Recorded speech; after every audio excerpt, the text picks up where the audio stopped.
When it comes to Disney movies, no one really remembers the Atlantis movie, although it's one of my favorite Disney movies. I grew up watching this film as a child, and I remember loving just about every second of it. This marks the beginning of what we call the Disney twist villain era. This era produced a lot of horrible twist villains and actually started with one of the greatest villains ever. In this video, I'm going to focus on his character and why he was such a great twist villain. I saw a comment on another video about twist villains. It was, a good twist villain works if people who see the movie don't say, "I didn't see that coming," but instead say, "I should have seen that coming." There are clues to them being a villain, so when they ultimately betray our heroes, it doesn't feel like it came out of nowhere, and the movie creators didn't lie to the audience. It's interesting how the character pretty much represents the type of characters like Indiana Jones, but be actually shown as an imperialist who is willing to allow genocide just to get a treasure. Plus, he does have this charisma of a fatherly figure that makes you believe he's a good guy in the story while also hinting to his true intentions. Several visual cues subtly hint at Rourke's villainous nature.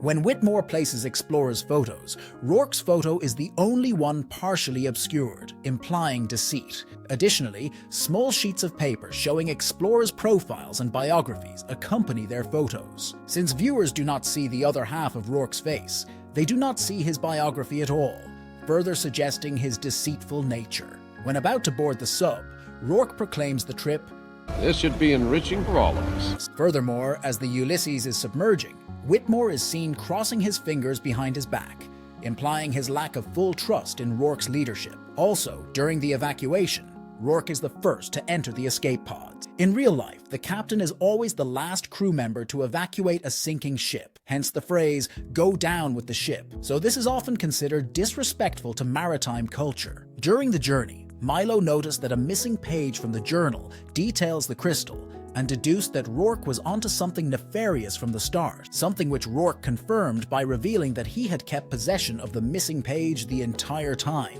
Even Sweet confirmed that Rourke was onto stealing the crystal ever since he and the team recovered the journal in Iceland. When Helga informs Rourke that there was not supposed to be people in Atlantis and that it changes everything, Rourke is determined and states that nothing has changed, implying that he does not care about whatever fate he brings to the Atlantean as long as he gets richer. The second trait of a good twist villain is that they have the time to be the villain. Instead of getting revealed and defeated in 5 minutes, he has a lot of time to prove that he is a very dangerous villain. He is willing to get anything he wants, as he planned to steal the heart of Atlantis to sell for a high price, and didn't even care if the Atlanteans would die as a result. He also has no loyalty to his own men, even betraying his right-hand woman Helga during the final battle, though this horribly backfired on him. The third is they are consistent, so the character before and after the twist doesn't feel like completely different people, and a surprising twist would be nice. Rourke is probably one of the best twist villains, but what makes his impact bigger